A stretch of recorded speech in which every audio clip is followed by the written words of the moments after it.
नमस्कार दोस्तों। आज की हमारी कहानी इंडोनेशिया की एक लोक कथा है जिसका शीर्षक है बड़ों का कहा ना टालो। यह कहानी है इंडोनेशिया के एक छोटे से उपमहाद्वीप रोटी की। कहते हैं किसी जमाने में वहां एक छोटे से झोपड़ी में एक दादी पोता रहते थे। पोते के माँ बाप कहाँ गए, उनके साथ क्या हुआ, इस बारे में बूढ़ी माँ किसी को भी नहीं बताती थी। अपने पोते की जीविका के लिए बूढ़ी माँ झोपड़ी के पीछे की जमीन में चावल उगाती थी। हालांकि फसल बहुत कम होती थी, लेकिन फिर भी इतनी तो हो ही जाती थी कि दादी पोता साल भर खा सके। पोता छोटा था, लेकिन थोड़ी बहुत मदद वह खेती के काम में किया करता था। खेती के अलावा बूढ़ी माँ कभी कभी समुद्र में मछली पकड़ने जाती थी। जब ज्यादा मछलियां मिल जाती तो कुछ बेच देती और कुछ घर ले आती। एक दिन जब बूढ़ी माँ बंसी उठाकर मछली पकड़ने के लिए जाने लगी तो उसका पोता भी साथ चलने की जिद करने लगा। बूढ़ी माँ ने कहा, नहीं बेटा, अभी तुम बहुत छोटे हो। समुद्र में ऊंची ऊंची लहरें उठती हैं, वहां खतरा है। अभी तुम रहने दो, जरा और बड़े हो जाओ तब चलना। दादी माँ, अब मैं इतना छोटा भी नहीं हूँ, मुझे लगता है मैं तुम्हारी मदद कर सकता हूँ।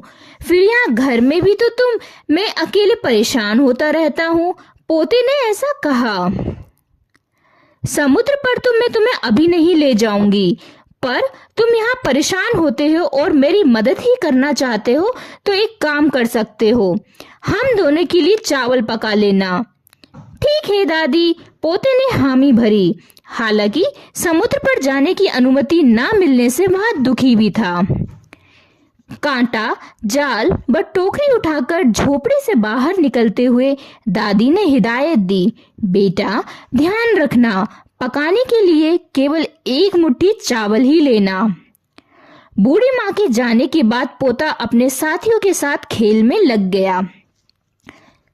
अचानक उसे याद आया कि दादी लौटने वाली होंगी और उसने अभी तक चावल नहीं चढ़ाया है।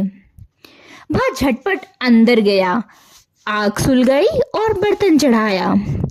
मगर जब चावल डाला तो उसे लगा, भला एक मुट्ठी चावल से क्या होगा, इतने जरा से चावल तो दोनों भूखे रह जाएंगे। उसने कई मुट्ठी चावल बर्तन में डाले और ढक्कन लगा दिया। फिर वह बाहर बैठकर इंतजार करने लगा। दूर से बूढ़ी माँ को आते देख वह खुशी खुशी अंदर गया कि चलो आज तो कम से कम दादी के आते ही गरम गरम चावल खाने को मिलेगा। मगर ये क्या, जैसे ही उसने ढक्कन हटाया, बर्तन में से पके गर्म चावलों की जैसे नदी ही बह निकली। पूरा घर चावलों से भर गया। फिर पीछे के खेत में भी भाप छोड़ते गर्म चावल बह चले। चावलों की गंध और पोते के चिल्लाने की आवाज सुनकर आसपास के लोग भागे भागे आए। जब लोगों को अपनी झोपड़ी के इर्द गिर्द खड़ा देखा तो बूढ़ी सारा माजरा समझ गई। उसे बड़ा गुस्सा आया कि पोते ने उसका कहना नहीं माना। पास पहुंचकर उसने कांटा, जाल और मछली का टोकरा एक और पटका, फिर छड़ी उठाते हुए गुस्से से चिल्लाई, आज मैं तेरी वो पिटाई करूंगी कि तू बात न मानने की गलती कभी नहीं करेगा। इससे पहले कि पोता कुछ कहता, बूढ़ी माँ ने उसे पीटना शुरू कर दिया। गुस्से में इतना मारा कि वह नन्हा बालक चल बसा। रोती पीटती बूढ़ी माँ अकेली रह गई।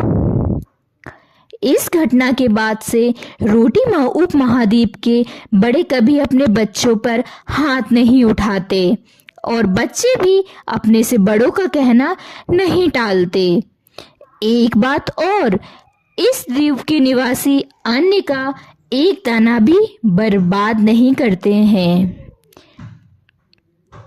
तो दोस्तों, आपको हमारी आज की कहानी कैसी लगी ये हमें कमेंट बॉक्स में ज़रूर बताइएगा और हमारे चैनल को सब्सक्राइब ज़रूर कीजिएगा। धन्यवाद।